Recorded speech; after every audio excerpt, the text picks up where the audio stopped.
Assalamualaikum warahmatullahi wabarakatuh. Perkenalkan, nama saya Diana Safutri dengan NIM C1C0191101. Di video kali ini saya akan membahas tentang penyusunan anggaran kas untuk memenuhi tugas penganggaran yang diampu oleh Bapak Wilmy Eka Putra SMSI. Baiklah, langsung saja kita ke materinya. Pengertian penyusunan anggaran kas. Kas merupakan aset yang paling liquid. Semakin besar kas yang dimiliki perusahaan, semakin tinggi likuiditasnya. Semakin tinggi kemampuan membayar kewajiban jangka pendek atau utang lancar.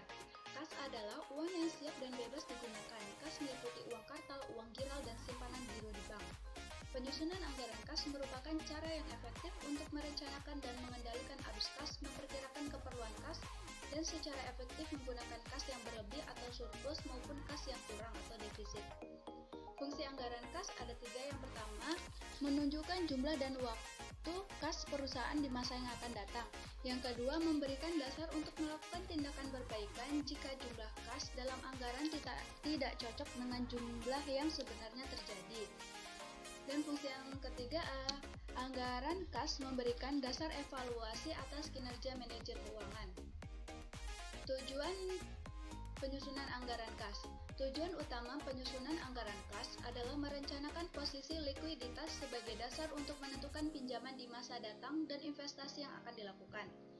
Sedangkan tujuan umum penyusunan anggaran kas ada 6. Yang pertama, menentukan saldo atau posisi kas akhir setiap periode sebagai hasil dari operasi yang dijalankan. Yang kedua, mengetahui kelebihan atau surplus ataupun kekurangan defisit kas pada waktunya. Yang ketiga, mengetahui sumber kas masuk yang diperoleh selama satu periode dan digunakan untuk apa sumber kas tersebut.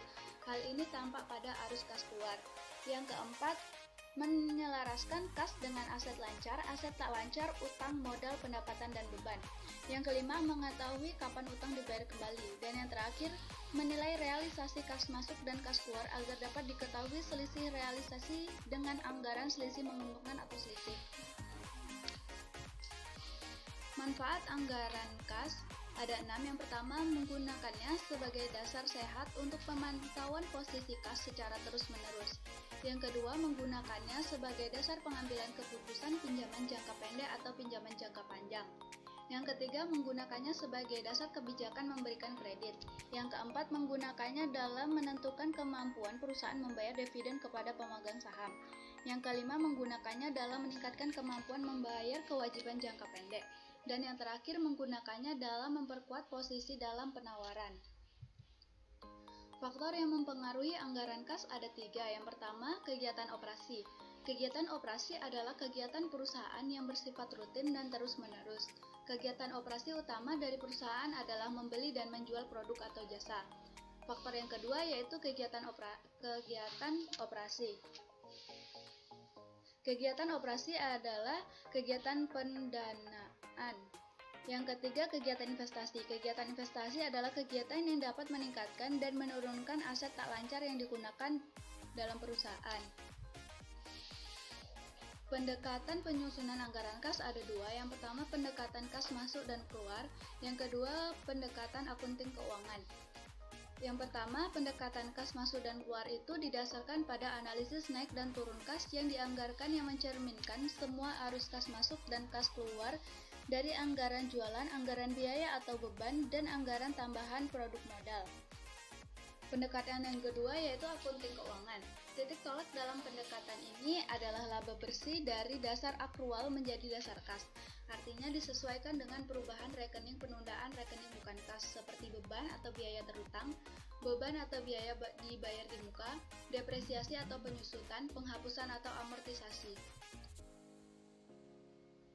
Metode pendekatan dalam menyusun anggaran kas ada 2. Yang pertama, metode perkiraan kas atau metode langsung. Yang kedua, metode ikhtisar laba rugi atau metode tidak langsung.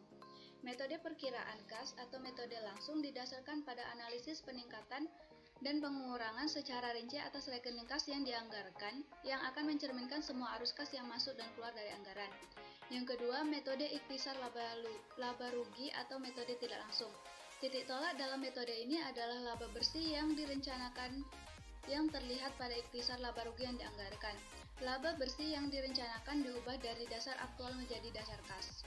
Langkah-langkah menyusun anggaran ada 6. Yang pertama, menyusun anggaran penagihan piutang. Yang kedua, menyusun anggaran penerimaan kas yang biasanya terdiri dari pos penerimaan tunai, penagihan piutang, dan penerimaan lain-lain. Langkah yang ketiga, menyusun anggaran pengeluaran.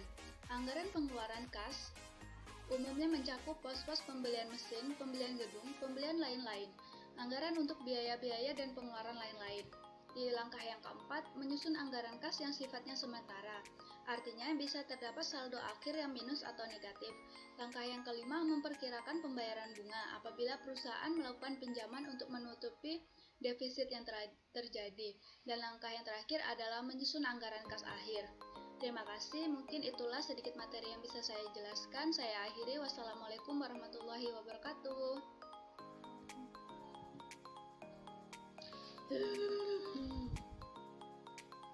Puju